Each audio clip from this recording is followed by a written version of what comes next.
আগে আমরা, আমাদের আগে দেশ, ক্ষমতার আগে জনতা, সবার আগে বাংলাদেশ।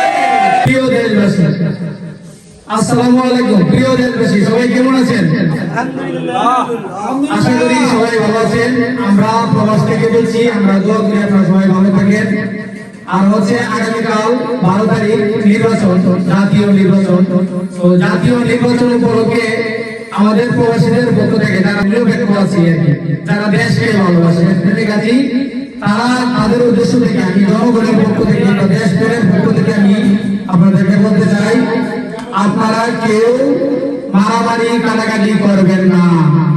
আমার ভাই চলে গেলে ভাই আসবে না, নেতা চলে গেলে নেতা আসবে, নেতা না থাকলে নেতা আসবে। আমরা সবাই সবার আগে বাংলাদেশকে সামনে রেখে, বাংলাদেশকে ভালোবেসে সুশৃঙ্খল ভাবে সবাই মাঠে যাব এবং আমরা ভোট দিব, যার জিত যাকে যোগ্য মনে হয় তাকে ভোট দিব। এবং আমাদের প্রবাসের পক্ষ থেকে ভোট চাইলাম, এটা হচ্ছে দেশের জন্য। ঠিক আছে?